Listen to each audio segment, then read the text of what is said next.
Going first and foremost, let me give a great credit to obviously Northern Iowa. You know, their kids, they deserve to win the football game. That's exactly what I just told our kids downstairs. And you know, I hate it for our fan base. I hate it for our seniors, but they deserve to win the football game. They did everything what you have to do to win the game. They created turnovers. They outrushed us. They really did a great job. I'm sure the third down percentage, I don't have it with me, but they put themselves in third and manageable multiple times. You know, we just can't do that, and obviously we're not a good enough football team to overcome that, and it was a situation on all accounts, you know, coaches, players, and we just got to continue to get better, and we got to understand what it takes to go in and have success.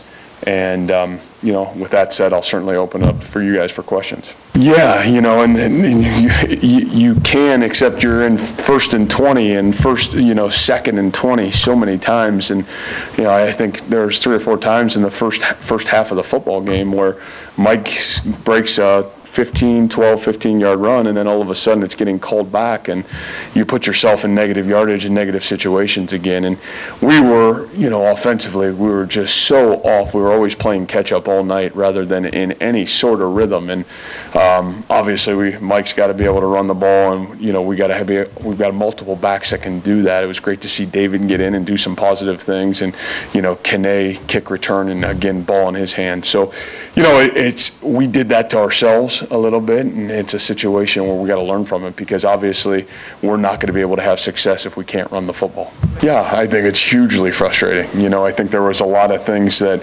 we've worked on in terms of attention to detail that didn't get displayed tonight, and that's certainly an area that's huge, right? I mean, how you got to win a game when it's 4-1? It's just not going to happen. We're not good enough, and nor is really anybody to overcome situations like that. So, you know, that's disappointing. We've got to just continue to obviously address it, and got a lot of work to do with it. That's a great question. You know, I think it's just we have to continue to work. Those are a bunch of guys that haven't had great opportunities for exposure and to play the game, and we got to find out what their strengths are, what they give us the ability to do, and then we got to build on those things. So it's a situation that you know, it is what it is, but I do believe those kids are working really hard to get better. We just got to continue to work with that group. For me, I'm good, to be honest with you. My biggest regret is for this fan base, and you know, we've got a great fan base here. And so I told our kids, it's not okay. And you know, the reality of it is we have to do a great job in understanding that this is a really special place to play college football. The environment and the fan base and the people that come out week in and week out, there's got to be a point in time where we draw the line and quit disappointing them. And so that's my mission. That's my goal. It's not about me. It's never been about me. I feel bad for our kids, but we all have to grow and get better if we want to get this thing to where it needs to get to. And you know, tonight was a bump in the road. Now will it be a complete spiral downward, or can we regroup and can we continue to fight and continue to get better?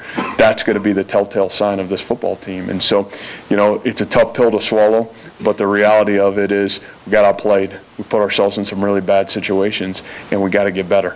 And so that process starts right now, and we'll see where we're at, obviously, by next week. All right, Coach.